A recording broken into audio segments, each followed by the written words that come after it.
Hello guys, this is Dr. Surendra Singh Pariha. Today's topic is surgical sutures.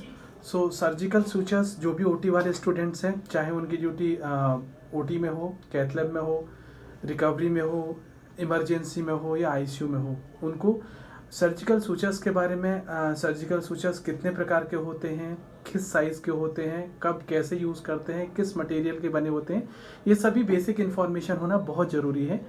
ठीक है. सो surgical sutures 10 से लेकर के 50, 60, 70 तक भी आते हैं, लेकिन कॉमन 10 से लेकर के 50 तक यूज़ में आते हैं. जैसे इसका साइज़ बढ़ता जाता है 50 के आसपास, 60 के आसपास, तो उतना ही निडल और उसका थ्रेड जो होता है फाइन होता जाता है. लेकिन 10 और 20 का जो सूचर्स रहते हैं, वो उसका जो थ्रेड रहता है वो मोटा होता है और उसका निडल जो रहता है वो बड़ा रहता है. सो ये बेसिक इन्फॉर्मेशन आपको होना बहुत ज़रूरी है. सर्जिकल सूचर में दो प्रकार के होते हैं, एब्जॉर्बेबल सूचर्स रहते हैं और नॉन एब्जॉर्बेबल सूचर्स रहते हैं. सो एब्जॉर्बेबल जो रहते हैं उसमें वाइग्रिल रहते हैं, मोनोक्रिल रहता है, क्रोमिक रहता है और पीडीएस रहता है. और जो नॉन एब्जॉर्बेबल रहते हैं उसमें नायलॉन, सिल्क और प्रोलीन, ये 3 प्रकार के सूचर्स नॉन एब्जॉर्ब सूचर्स रहते हैं. इसकी जानकारी होना आपको बहुत ज़रूरी है. सो मैं अभी इन सब के बारे में डिस्कस करने वाला हूँ. सबसे पहले अपन डिस्कस करेंगे वाइग्रिल के बारे में. वाइग्रिल एक एब्जॉर्बेबल सूचर्स रहता है. 10 से लेकर के 40 तक इसको ज़्यादातर यूज होता है. जनरली इंडिकेटेड रहता है सॉफ्ट टिश्यू हो गया, अप्रोक्सीमेशन हो गया, लाइगेशन हो गया और ऑप्थेल्मिक प्रोसीजर में. लेकिन इसको अपन है ना कार्डियोवैस्कुलर प्रोसीजर और न्यूरोजेनिक टिश्यू में इसको यूज नहीं करते हैं. अपन इसको इस चीज़ का ध्यान रखना है. Next is मोनोक्रिल. सो ये मोनोफिलामेंट सिंथेटिक एब्जॉर्बेबल सूचर्स रहता है और जनरली सॉफ्ट टिश्यू जो रहता है उसमें अपन इसको यूज़ करते हैं. डाइड और अनडाइड, कलर्ड और नॉन कलर्ड दोनों प्रकार के आते हैं. और ये है ना जहाँ पे भी टेंशन होता है, जैसे पेरिटोनियम क्लोज करने के लिए या स्किन क्लोज करने के लिए, एब्डोमेन क्लोज करने के लिए, वहाँ पे यूज़ नहीं करते हैं. नेक्स्ट एब्जॉर्बेबल सूचर्स रहता है क्रोमिक.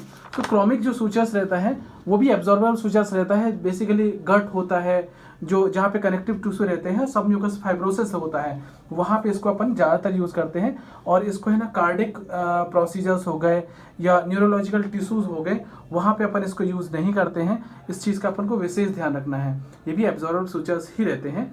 और नेक्स्ट आता है अपना नायलॉन. ये नॉन एब्जॉर्बेबल सूचर्स रहता है. ये बहुत कॉमन यूज़ होता है. 20, 30, 40, ये बहुत कॉमन यूज़ होता है. नॉन एब्जॉर्बेबल मतलब अपन को कट करना पड़ता है, एक पर्टिकुलर ड्यूरेशन के बाद इसको कट करना पड़ता है. उस ड्यूरेशन में जो सॉफ्ट टिश्यू हीलिंग होती है वो हो जाती है.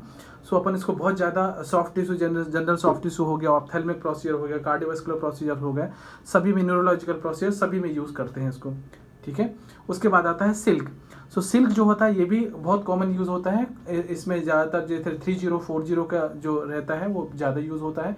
इसमें 20 भी यूज़ होता है. ये भी नॉन एब्जॉर्बेबल होता है और वाइड यूज़ काफ़ी ज़्यादा यूज़ होता है इसका. और नेचुरल सूचर्स इसको बोलते हैं अपन. और mainly ligation, soft tissue ligation में इसको बहुत कॉमनली यूज़ किया जाता है. सो ये दोनों बहुत यूज़फुल हैं. नेक्स्ट आता है proline. Proline is also non absorbable sutures रहता है. ये पिगमेंटेड ब्लू कलर के पिगमेंटेशन रहता है. ब्लू कलर का पिगमेंटेशन क्या रहता है, जब भी अपन सूचर पेरिटोनियम में कहीं पे भी करते हैं तो एनहेंस होता है, दिखाई दे जाता है, तो अपन को इंजुरी होने के चांसेस कम रहते हैं और दूसरी चीज़ें कट होने के चांसेस कम रहते हैं. इसमें सॉफ्ट टिश्यू लाइगेशन हो गया, ऑप्थेल्मिक प्रोसीजर हो गया, कार्डियोवैस्कुलर प्रोसीजर हो गया और न्यूरोलॉजिकल टिश्यू, वहाँ पे भी अपन लाइगेशंस के काम में आता है और वहाँ पे भी सूचरिंग के काम में आता है. So this is also a very important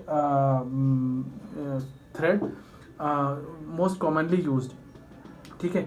so nylon, silk और प्रोलीन, ठीक है, ये तीनों absorbable, non absorbable. One more most common use is PDS, polydioxanone. तो ये जो सूचर्स रहता है ये भी बहुत कॉमन यूज होता है. सिंथेटिक एब्जॉर्बेबल सूचर रहता है. ये भी मोनोफिलामेंट रहता है और पॉलिस्टर का बना हुआ रहता है. और ये बेसिकली एब्जॉर्बेबल सूचर्स रहता है. Used in general soft tissue हो गया, पीडियाट्रिक कार्डियोवैस्कुलर टिश्यू जो होगी, माइक्रो सर्जरी होती है, ऑप्थेल्मिक सर्जरी, उसमें बहुत कॉमनली यूज होता है. ये भी एब्जॉर्बेबल होता है और इसको 6 वीक में ये बेसिकली पूरा एब्जॉर्ब हो जाता है. और इसको है ना प्रोस्थेटिक डिवाइस जो भी होते हैं जैसे वॉल वगैरह, वहाँ पे इसको यूज़ नहीं करते हैं. इस चीज़ का ध्यान रखना है. So that's it students. आप इनको अच्छे से पढ़िए, याद रखिए, आपके लिए बहुत यूज़फुल होने वाले. Thank you.